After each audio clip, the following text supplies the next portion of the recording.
Bonjour, je suis Jean-Mathieu Pernin. Bienvenue dans Libellisé, le podcast de Libération qui vous raconte la présidentielle.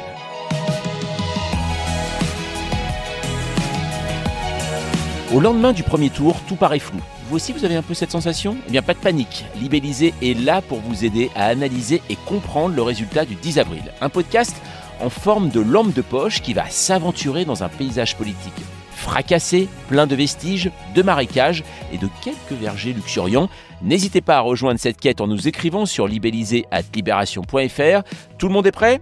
Alors c'est parti. Une élection présidentielle réserve toujours des surprises et le premier tour de la QV 2022 n'est en rien décevant à ce niveau. Forte abstention, Parti socialiste et les Républicains laminés, les écologistes en banqueroute, Éric Zemmour a troqué sa reconquête par la Bérésina et Jean-Luc Mélenchon, au score puissant, échoue au pied du podium et se prend désormais pour Sisyphe. Restent les deux finalistes, la candidate du Rassemblement national face au champion de la République en marche. Tous les deux améliorent leur score de 2017. Libellisé, épisode 10, Macron-Le Pen. Attention, ceci n'est pas un remake. Et on va en parler avec Jonathan Boucher-Petersen. Salut. Bonjour. Alors toi, tu es rédacteur en chef adjoint du service politique et à tes côtés, Lilian Alemania. Salut. Salut. Tu es chef du service politique de Libération. Alors, je vais vous demander quelque chose de très dur juste pour commencer. En plus, vous n'êtes pas du tout fatigué, c'est ça qui est bien. Est-ce que vous pouvez me décrire la soirée du 10 avril en un mot ? En un mot. c'est ça. Il y en a plein qui viennent en cascade. Polarisé, quoi, en tout cas. Polarisé. Attendu et en même temps utile, pour vote utile. Alors, Macron-Le Pen, on parle d'un remake de 2017. Est-ce que pour vous, il y a une différence avec il y a 5 ans ? Au-delà du casting, il y a surtout des différences. Non, la première différence, c'est évidemment la situation politique. Donc, à première vue, on peut se dire qu'Emmanuel Macron est plus haut qu'il y a 5 ans. Et on peut se dire que Marine Le Pen est plus haute qu'il y a 5 ans. Donc, il n'y a pas tellement d'autres choses à dire. Et en fait, c'est un contexte qui a beaucoup bougé parce que Marine Le Pen, elle est en hausse, mais avec Éric Zemmour qui a été perturbateur et qui aujourd'hui est quand même un réservoir de voix plus limité peut-être que ce qu'elle aurait pu espérer dans la perspective du second tour, mais qui quand même existe. Emmanuel Macron, il est plus haut qu'il y a 5 ans, mais quand il se retourne, c'est un peu le désert des Tartares, quoi. Il avait siphonné, ou en tout cas il avait asséché une partie de la gauche social-démocrate en 2017. Là, il a marché sur la tête de la droite républicaine avec une Valérie Pécresse qui est ruinée ce matin. Emmanuel Macron, c'est vrai qu'il améliore son score tout de même par rapport à 2017, 3 points de plus. Et pourtant, comme vient de le dire Jonathan, on parle de désert et Tartare quant à ses soutiens. Pourquoi il y a cette impression que ça n'est pas joué pour lui dans 2 semaines, Lilian ? Parce que Marine Le Pen est en dynamique, c'est-à-dire qu'elle arrive à 24% après avoir eu une campagne difficile, la présence d'Éric Zemmour, être descendue très bas par rapport à ce qu'elle était autour de 16-17 dans les sondages, et elle est remontée pour arriver à 24%, ce qui n'était pas attendu. Il y a une difficulté pour lui d'aller chercher d'autres électeurs, c'est-à-dire que le plus gros réservoir de voix dans cet entre-deux tours, c'est Jean-Luc Mélenchon, qui est un électorat composite. Il y a à la fois des électeurs de Jean-Luc Mélenchon qui avaient déjà voté pour lui aux 2 précédentes présidentielles, et d'autres qui ont voté plutôt utile, des gens de gauche qui avant étaient plutôt socialistes ou écologistes, et qui là ont passé le pas et ont voté pour Jean-Luc Mélenchon, pas forcément pour sa personnalité, un peu pour son programme, mais aussi beaucoup pour tenter d'éliminer Marine Le Pen du second tour. Il n'a pas manqué grand-chose à Jean-Luc Mélenchon pour y arriver. Alors justement, Jean-Luc Mélenchon, lui, alors j'ai noté quelque part que c'était le meilleur 3e homme dans une présidentielle de la 5e République, apparemment. Jean-Luc Mélenchon a déclaré donc qu'aucune voix ne doit aller à l'extrême droite. Est-ce que les militants insoumis, eux, sont clairs sur ce sujet ? Alors déjà, ce qui est notable, c'est que Jean-Luc Mélenchon, il le dit tout de suite. C'est-à-dire que cette espèce de feuilleton qui lui avait plutôt porté préjudice la fois précédente, là, il arrive peu ou prou à la même position, mais plus nette, plus forte, plus immédiate. Donc ça, c'est clairement quelque chose qui va impacter aussi l'entre-deux tours. Je pense que les militants insoumis s'y voyaient jusque tard dans la nuit, sans même poser la question de savoir s'il n'y aurait pas un retournement. Donc ça, c'est, j'allais dire, psychologiquement, humainement, c'est normal qu'il y ait une redescente. Après, il y a des électeurs insoumis qui sont En premier lieu, anti-système, en partant du principe que Jean-Luc Mélenchon, c'est quelqu'un d'atypique, de différent et qui vient percuter l'ordre établi.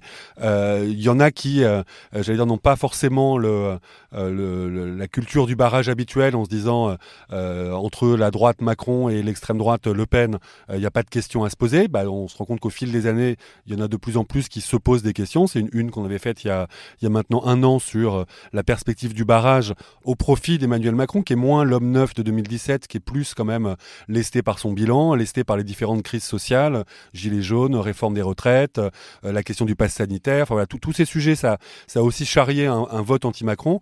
Et pour résumer, aujourd'hui, c'est est-ce que le tout sauf Le Pen est supplanté par le tout sauf Macron? Il y a une différence entre les militants insoumis et l'électorat de Jean-Luc Mélenchon, qui je disais est plus composite. Pour rappel, en 2017, l'électorat de Jean-Luc Mélenchon s'était reporté au second tour, pour moitié sur Emmanuel Macron et pour un quart chez Marine Le Pen et un quart dans l'abstention. Il est fort probable qu'il y ait moins pour Macron et beaucoup plus pour l'abstention ce coup-ci. Il n'est pas dit que la part de l'électorat de Jean-Luc Mélenchon qui va vers Marine Le Pen soit plus importante. Elle pourrait même être un peu moins, puisque c'est en valeur absolue aussi que ça se mesurera, ces choses-là. En tout cas, c'est vrai, je rejoins Jonathan, il a été clair sur pas une voix pour Marine Le Pen. Il ne peut pas aller au-delà, c'est-à-dire appeler à voter Emmanuel Macron, parce que il se détournerait, enfin une partie de ses soutiens se détournerait de lui là-dessus. Il a dit une autre phrase qui est assez importante, c'est « ne commettez pas l'irréparable », c'est-à-dire qu'il a vraiment fait une différence entre les conséquences de l'arrivée de Marine Le Pen au pouvoir et la poursuite d'Emmanuel Macron à l'Élysée. Donc il envoie aussi le signal, il faut faire le job pour éviter qu'elle soit au second tour, sans aller jusqu'à dire de glisser un bulletin Macron. Ce qui peut lui être reproché par une partie de l'électorat de gauche aussi qui a voté pour lui. Et ce qui est assez étonnant dans ces résultats de premier tour, c'est que les 3 premiers candidats cristallisent 70% tout de même des suffrages. Comment ça se fait qu'il y a une telle cristallisation? Parce que c'est assez impressionnant. Derrière Jean-Luc Mélenchon, d'un coup, c'est Éric Zemmour à 7%. Comment ça se fait? Le 4e homme à 7%, c'est historique, et tous les autres sous les 5%. Donc c'est vrai que ça laisse des miettes. Ce qu'on a commencé à décrire, c'est une triple logique de vote utile, qui répondent chacun à des problématiques différentes. Mais d'une certaine manière, on a vu qu'Emmanuel Macron est venu capter dans la dernière ligne droite une partie de l'électorat Pécresse, dans un peu d'effet drapeau, un peu de dramatisation de l'enjeu avec le péril extrême droite et aussi le péril Mélenchon, vu de l'électorat Pécresse. Donc un vote utile Macron pour le sortant, un vote utile d'extrême droite où pareil, Éric Zemmour s'est fait siphonner par Marine Le Pen après qu'ils aient fait jeu égal à 16% à un moment. On se rend compte que c'est cette trentaine de pourcents du vote RN Reconquête s'est retrouvé aux 2/3 ou aux 3/4 dans l'escarcelle de Marine Le Pen. Donc il y a eu une dynamique de vote, d'un vote qui pouvait peser. Et puis il y a ce qu'on a beaucoup documenté dans la dernière ligne droite de la campagne sur une nouvelle fois Jean-Luc Mélenchon qui arrive à être le réceptacle de l'ensemble du vote de gauche, à capter des voix qui sont pas des voix mélenchonistes, mais qui, trouve qu'il a fait une bonne campagne, qu'il a quand même un programme qui n'est pas qui n'est pas que détestable, loin de là, qui est même costaud. Donc voilà, il y a eu une polarisation qui nous a tous surpris par son ampleur, qui était quand même un petit peu dans les tuyaux depuis quelques semaines. C'est vrai que quand on voit la photographie, on se dit waouh. Concrètement, ça peut avoir des effets, cette polarisation? Oui, on verra au législatif ce que ça donnera. La dernière fois, il y avait déjà eu de la part de Macron et de Le Pen, on va dire une explosion du champ politique, mais ça avait moins touché la droite. Donc la droite avait gardé un groupe à l'Assemblée conséquent, beaucoup de députés, c'était la première force à l'Assemblée d'opposition à Emmanuel Macron. Donc on verra ce que ça donnera là. Ce qui est intéressant de noter, c'est la fin d'une identité de vote, c'est-à-dire que des gens qui ont voté Mélenchon, Le Pen ou Macron, aux précédentes élections régionales, municipales, ils ont voté pour une autre liste, écolo, socialiste, de droite, de gauche, communiste, puisqu'on voit que les 3 forces qui sortent de cette élection présidentielle sont des forces qui ne sont pas du tout implantées, qui ne dirigent pas de collectivité, ou très peu, pas de grande région à part la région sud-est, mais qui est un rallié maintenant à la Macronie, pas de département, donc on va avoir une France nationale totalement différente de la France des régions et des collectivités. Et ça, c'est unique, en tout cas sous la Ve République. Oui, c'est vrai que c'était jamais arrivé que comme ça, en effet, les 3 premières forces à la présidentielle soient celles qui aient le moins d'élus locaux. En effet, c'était jamais arrivé. Voilà, après, est-ce que c'est les élus locaux qui amènent à la victoire présidentielle ou est-ce que c'est de la victoire présidentielle que peut découler de nouvelles implantations? Ça, on le verra. Ce matin, on a commencé à interroger un certain nombre de politologues sur cette tripartisation.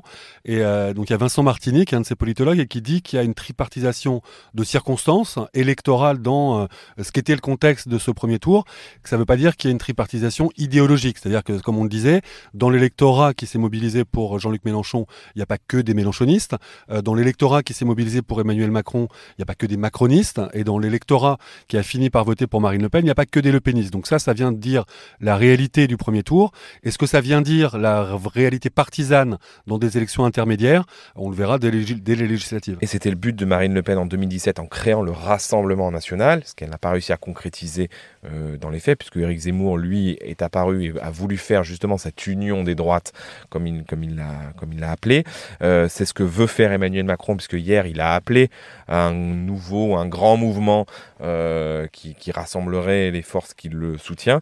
Et c'est tout l'enjeu de Jean-Luc Mélenchon, ou en tout cas des Insoumis. Qu'est-ce que va devenir cette union populaire? Est-ce qu'elle s'ouvre aux socialistes? Est-ce qu'elle s'ouvre aux écologistes? Est-ce qu'elle s'ouvre aux communistes? Ou est-ce que tout ce vieux monde doit rester très loin de cette campagne parce qu'ils ne l'ont pas amené ou ils l'ont empêché d'arriver au second tour? On va voir un peu les réactions dans les prochaines semaines. Mais c'est pour ça aussi tout à l'heure que je parlais de remake, parce que c'est vrai que cette nouvelle formation, par exemple appelée par Macron, il l'avait déjà fait il y a 5 ans. Au départ, ça s'appelait En Marche, et ensuite La République En Marche. Donc finalement, on revient toujours sur les mêmes réflexes. En tout cas, c'est-à-dire qu'en 5 ans complètement, c'est facile de décomposer un champ politique qui était déjà fragile. C'est-à-dire que la fragilité de la gauche de gouvernement, donc le PS allié aux écolos, de l'autre côté LR, on savait qu'il y avait une fragilité au fil des années parce que l'exercice du pouvoir abîme, déçoit. Donc il y avait ce terreau qui était mûr, qu'Emmanuel Macron a jailli et a fait tomber le château de cartes, mais ça n'était aussi qu'un château de cartes avec ses fragilités.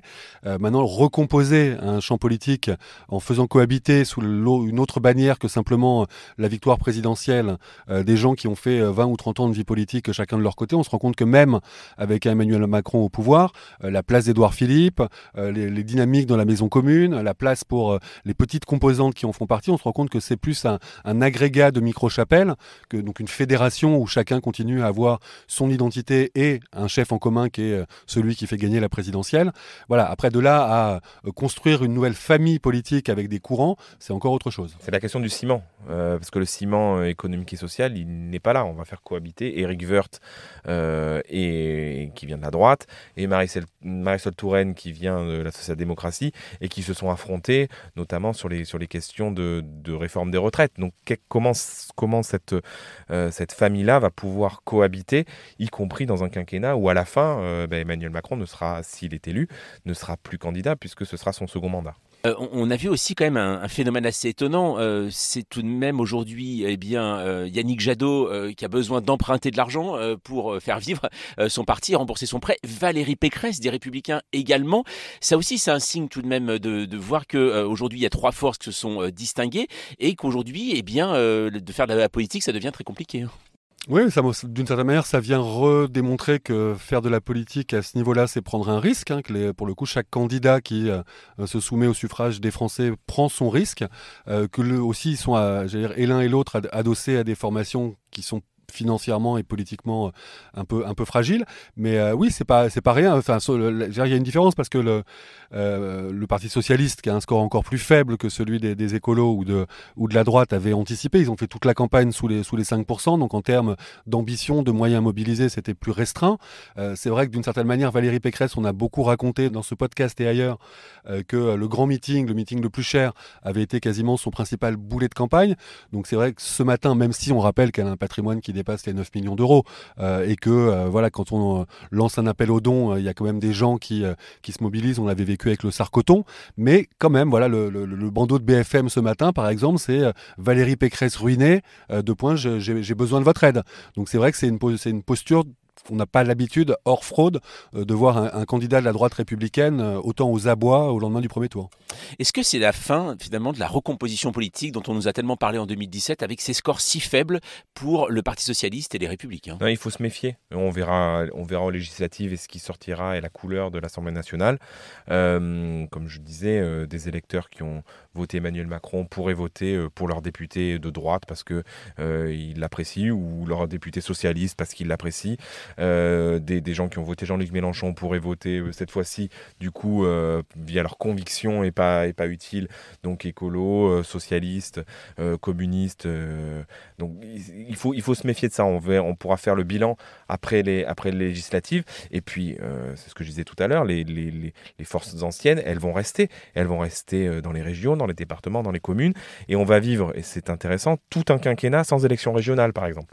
Les élections régionales, les prochaines, elles interviendront après la prochaine élection présidentielle, pour une histoire de calendrier électoral. Donc, ça veut dire que le prochain président, Emmanuel Macron, ou la prochaine présidente, Marine Le Pen, devra faire avec une carte électorale et des régions qui ont beaucoup de poids aujourd'hui, on l'a vu avec la crise sanitaire, qui ne seront pas du tout de son bord politique et qui seront aussi de l'ancien monde. Il y a une chose, on a vu aussi au niveau de recomposition, donc il y a les Républicains et les socialistes. Alors il y a Olivier Faure, premier secrétaire du PS, qui hier a appelé à une alliance avec les forces de gauche pour les législatives. Ça veut dire qu'on remet une pièce dans l'union de la gauche dont on a tellement parlé à l'automne dernier? En tout cas, ce qui était vrai avant la présidentielle, c'est-à-dire que la gauche toute seule, en tout cas, il n'y a pas une force de gauche qui peut dire « moi je peux gagner tout seul », et ça vaut même pour les insoumis, parce que les insoumis hors circonstances présidentielles, avec un vote utile en leur faveur, n'ont pas les épaules suffisantes pour y aller tout seul et être vraiment costaud. Donc si Jean-Luc Mélenchon veut tirer les enseignements de 2017, il a quand même vécu tout le quinquennat avec ce reproche il n'a pas ces 19% obtenus l'engagé, il aurait dû ouvrir les bras, créer les conditions d'un rassemblement plus large. Enfin, tout ça, c'est un défi qui est face à lui. Bon, je ne suis pas sûr qu'Olivier Faure soit le mieux placé pour poser les termes du rassemblement, hein. Il y a quelques mois encore, il pensait que le Parti socialiste était la force hégémonique de la gauche et la locomotive qui devait entraîner tout le monde vers la présidentielle. Donc il y a forcément un peu d'humilité du côté socialiste, ça va être un apprentissage nouveau.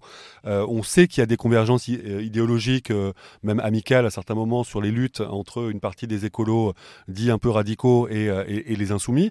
Donc il y a des passerelles qui existent. Voilà, si tout ça se fait sur une sorte de rassemblement programmatique et pas simplement de répartition des postes pour que chacun essaye d'exister, c'est bien. Après, Jean-Luc Mélenchon, on peut se dire que sa priorité, c'est de rassembler les communistes, de rassembler une partie des écologistes. C'est pas sûr que son sentiment ce matin, ce soit de dire tiens, je vais sauver les socialistes, quoi. Tu en parlais de ce terme radicalité. Quand on voit Marine Le Pen, Jean-Luc Mélenchon, ce sont deux personnes bien sûr bien différentes, mais qui offrent une proposition radicale politique. Ça veut dire que c'est une véritable tendance dans la vie politique française aujourd'hui? Oui, c'est une tendance, et on l'a vu avec même les primaires. Le succès de Sandrine Rousseau dans la primaire écologiste, le succès d'Éric Ciotti dans la primaire des Républicains. On est dans une société et dans un monde politique où il y a besoin de cliver, et il y a besoin d'affirmer certaines choses. D'autant plus quand c'est Emmanuel Macron, en force centrale, qui détient le pouvoir. C'est que pour se différencier et se démarquer, il faut apporter des propositions radicales au système qui a été mis en place par Emmanuel Macron, où en plus il a récupéré une partie du centre droit et une partie du centre gauche. Et il a réussi pour l'instant cette synthèse entre deux courants politiques qui étaient différents. Et puis il y a l'exercice du pouvoir de Macron qui génère de la radicalité. On l'a vu dans la façon de traiter les crises sociales, la façon d'avoir un certain nombre de mots méprisants, la façon d'avoir le sentiment de ne pas toujours être le président de tous les Français. Après, plus le système fait bloc d'une certaine manière, que ce soit au moment de la crise sanitaire où effectivement il y avait une forme d'unanimisme du camp de la raison, beaucoup mis en scène par le président, plus voilà, la façon d'exister dans ces moments-là, c'est aussi de rester en contact avec les franges les plus radicales et les plus anti-système de la société. Donc il y a un mélange entre la gauche au pouvoir n'a pas vraiment été de gauche, la droite au pouvoir n'a pas suffisamment été de droite. En tout cas, c'était ce que les électeurs qui les avaient portés en responsabilité ont eu comme sentiment. Et ça, je veux dire, comme un espèce d'effet boomerang, ça vient donner de la place à une gauche qui est affirmée, décomplexée. Ça s'appelle la France Insoumise, l'Union populaire de Jean-Luc Mélenchon. Emmanuel Macron quand même, qui finit par être un candidat avec un libéralisme très décomplexé, donc une offre un peu hybride évidemment, donc c'est compliqué. Et une Marine Le Pen qui trace son sillon, alors avec une extrême droite qui est vraiment d'extrême droite, même si elle a du mal à se dire que c'est un carburant électoral. Elle a raison d'être prudente. Il est bon de le rappeler quand même. D'après vous, est-ce que Emmanuel Macron et Marine Le Pen sont soulagés de se retrouver l'un face à l'autre? Est-ce qu'un ou une inconnue, ça aurait été plus compliqué? Alors, je pense qu'en tout cas, il y a eu beaucoup de péripéties dans cette campagne. C'est-à-dire que rien ne s'est passé comme prévu, et en même temps, effectivement, on a ce sentiment que le remake ou en tout cas la revanche de 2017 intervient comme prévu. Des revanches quand même dans la Ve République, c'est rare. À part Giscard, Mitterrand, il y en a pas eu. Donc c'est pas non plus une mécanique absolument naturelle. Après, je veux dire, la gauche ne s'est pas reconstruite. En tout cas, la gauche socialiste ne s'est pas reconstruite. Mélenchon, il a réussi sa campagne. Est-ce que ça aurait été plus facile face à Jean-Luc Mélenchon? C'est en fait ça l'idée pour Emmanuel Macron. Ou est-ce qu'il aurait été imaginable d'avoir un Mélenchon-Le Pen au deuxième tour? Ça a été le fantasme de certains éditorialistes dans cette phase de campagne pour renouveler un peu ce qu'ils avaient à dire, mais il n'y avait pas de réalité, ou en tout cas il y avait une conjonction de planètes qui était difficile à obtenir. Est-ce que c'est plus facile face à Jean-Luc Mélenchon? Oui, on peut se dire, je suis pas sûr que ce soit le deuxième tour le plus confortable pour Emmanuel Macron, même si il y a quelques mois c'était ce qui leur semblait être la martingale de repartir sur le bien contre le mal, quoi. Mais cette fois ça suffira pas. Une dernière chose, on parlait de radicalité. D'ailleurs, l'expression la plus radicale, ça a été l'abstention, quand même, tout de même, qui est pas aussi forte que 2002, mais qui quand même est très proche. 12 candidats au premier tour, donc ça satisfait plus les appétits, ou c'est tout simplement peut-être le processus même démocratique qui ne satisfait plus certains Français? Oui, et puis c'est l'absence de vraie campagne, parce que on sort quand même de 2 ans de Covid, c'est une France fatiguée, avec le sentiment que l'action politique ne change pas forcément leur quotidien, donc à quoi bon aller voter pour des gens dont on ne se retrouve pas? On le disait tout à l'heure, il y a moins d'identité de vote, donc à un moment donné, il n'y a plus l'envie aussi d'aller voter pour tel ou tel candidat, plus l'actualité ukrainienne qui a raccourci la campagne, où on a l'impression qu'elle a débuté depuis 3 jours en fait, et va se poursuivre sur un duel Macron-Le Pen. Donc c'est des raisons structurelles et conjoncturelle. Ouais, parce qu'on a quand même vécu tous ces mois en disant cette élection est pliée, ou en tout cas le dernier effet drapeau, en tout cas l'entrée en guerre de la Russie en Ukraine, avec la place de chef de l'État d'Emmanuel Macron sur la scène diplomatique. Voilà, tous les sondages quand même disaient, avec différents écarts, que ce soit face à Le Pen, que ce soit face à Mélenchon, mais que l'issue du deuxième tour n'avait pas vraiment d'enjeu. Il y a eu une dramatisation légitime avec un resserrement sur fond de dynamique Le Pen en fin de campagne. Donc ça a mobilisé des gens qui étaient déjà mobilisés, c'est le vote utile. Ça n'a pas suffi pour aller chercher des gens qui ou avaient pris la décision, comme disait Lilian, sur de toute façon ça change rien à ma vie, donc moi j'ai pas besoin d'en être. Il y a aussi ce qu'on a documenté, c'est quand même toute une génération qui est engagée sur le plan politique, engagée sur des causes, engagée sur des thématiques, mais qui voit pas dans l'exercice électoral un espèce d'exercice naturel, civique, une sorte d'obligation morale pour les gens qui ont conquis ces droits, enfin toute chose qu'on a pu entendre. Et ça veut pas dire qu'il y a une dépolitisation absolument générée. Il y a parfois un désintérêt pour l'exercice électoral. Est-ce que c'est de la lucidité ou de la sévérité? Chacun est juge. Donc on peut craindre quand même un second tour aussi, où il peut y avoir aussi autant d'abstention. On peut craindre qu'il y ait possiblement autant d'abstention. Après, il y avait eu beaucoup d'abstention la dernière fois, en 2017. Après, il y a 2 semaines, on peut imaginer qu'il y aura une campagne plus intense en fait pendant ces 2 semaines d'entre-deux tours que pendant les 6 mois qui ont précédé le premier. C'est la fin de ce 10e épisode de Libellisé. Merci Lilian, merci Jonathan. Avant de se quitter, message très important, si ce podcast vous a plu, abonnez-vous. Vous pouvez le faire sur Apple Podcast, Deezer ou Podcast Addict. Et c'est la bonne façon de ne rater aucun épisode. Et surtout, n'hésitez pas à mettre 5 étoiles, on compte sur vous. D'ailleurs, si vous voulez participer, on attend vos messages et notes vocales dans notre boîte mail libellisé@libération.fr. Nous, on se retrouve la semaine prochaine.